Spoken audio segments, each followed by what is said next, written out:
Mon bébé. Je me souviens en particulier de ce beau jour d'avril 1961. Gaston est parti en stage de perfectionnement, et j'ai la charge de l'infirmerie pour quelques jours encore, pourvu qu'il ne se passe rien de grave. Ma trousse est assez bien garnie, mais ma science médicale est surtout faite de bonne volonté, et me fait redouter ce qui arrive, justement, sous la forme d'une bousculade inhabituelle auprès de la tante école. Je me précipite au dehors, et me trouve nez à nez avec toute la douleur du monde. C'est une jeune maman transformée en fontaine de larmes. Tout contre elle, un petit paquet de chiffons pousse des hurlements à fendre l'âme. Et pour cause, le pauvre bébé qui habite ces chiffons a roulé dans le feu, allumé comme toujours au centre du gourbi, et le pied minuscule n'est plus qu'une plaie affreusement brûlée. J'essaie de garder mon calme, de sourire, mais le cœur n'y est pas. Et puis, oui, je me souviens vaguement. Pour nettoyer les plaies, Gaston utilise quelque chose dont le nom est familier, à cause de sa consonance, qu'un Roland de théologie. D'Aquin.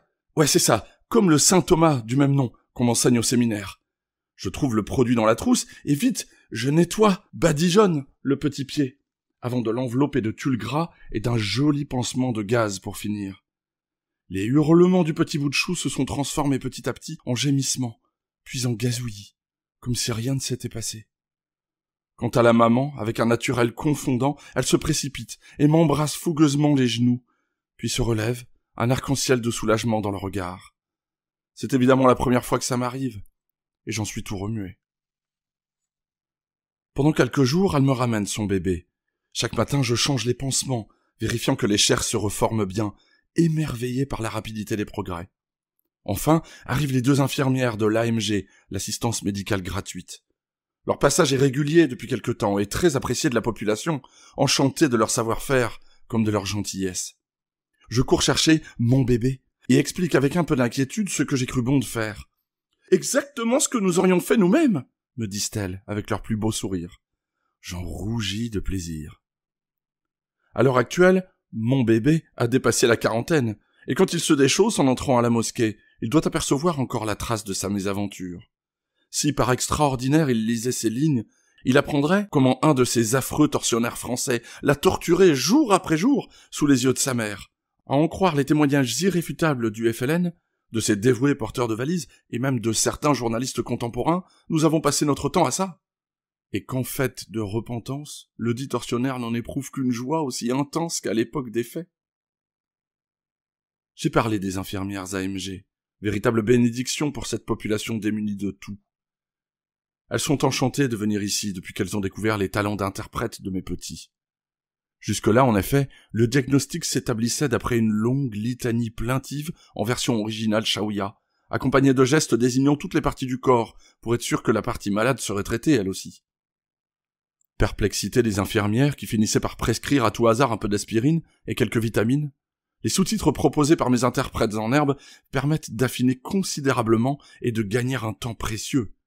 D'autant plus que, timides au début, ils ont pris de l'assurance et sont même capables de faire le tri entre les vrais malades et les tricheurs. Ces derniers, venus là pour meubler leur désœuvrement et bénéficier d'un sourire d'infirmière, se font vertement réprimander et rentrent chez eux sous une avalanche d'injures franco-shaoya qui se comprennent très bien sans sous-titres. Mes gamins sont comme ça, farouches au début, mais d'une fidélité et d'une serviabilité sans bornes envers ceux et celles qui les aiment et leur veulent du bien. Les infirmières ont donc toutes leurs faveurs, tout comme Gaston, quelques-uns de mes copains, et moi-même, qui suis très gâté de ce côté-là. Premièrement en tant qu'instit, pas vraiment méchant, deuxièmement en tant que quasi-marabout. Ils ont appris que je croyais en Dieu, que je priais, et que j'essayais modestement de rendre quelques services. Cette dimension-là me vaut une considération particulière, tellement ils attachent d'importance aux valeurs religieuses, spirituelles et morales. C'est dire que, comme leurs parents et aïeux, ils ne sont pas franchement attirés par l'attitude des Français qui, sous le drapeau fallacieux du laïcisme tolérant, n'ont guère à leur servir qu'une piteuse et méprisante contrefaçon du dit laïcisme, accompagnée d'un comportement social et moral dont les gens d'ici ne perçoivent pas clairement la prétendue supériorité. En résumé, mes gamins comprennent difficilement qu'on puisse ainsi fouler aux pieds ce qui leur tient le plus à cœur. Il leur paraît aussi naturel de parler de Dieu que de foot ou d'autre chose. Tout à trac, il leur arrive donc de me questionner sur ma religion, et de m'expliquer la leur, tout heureux de s'apercevoir qu'il existe tant de points communs entre nous. Un jour de mars ou d'avril, le plus petit de ma bande, Aïssa, 6 ans à peine, me refuse un bonbon.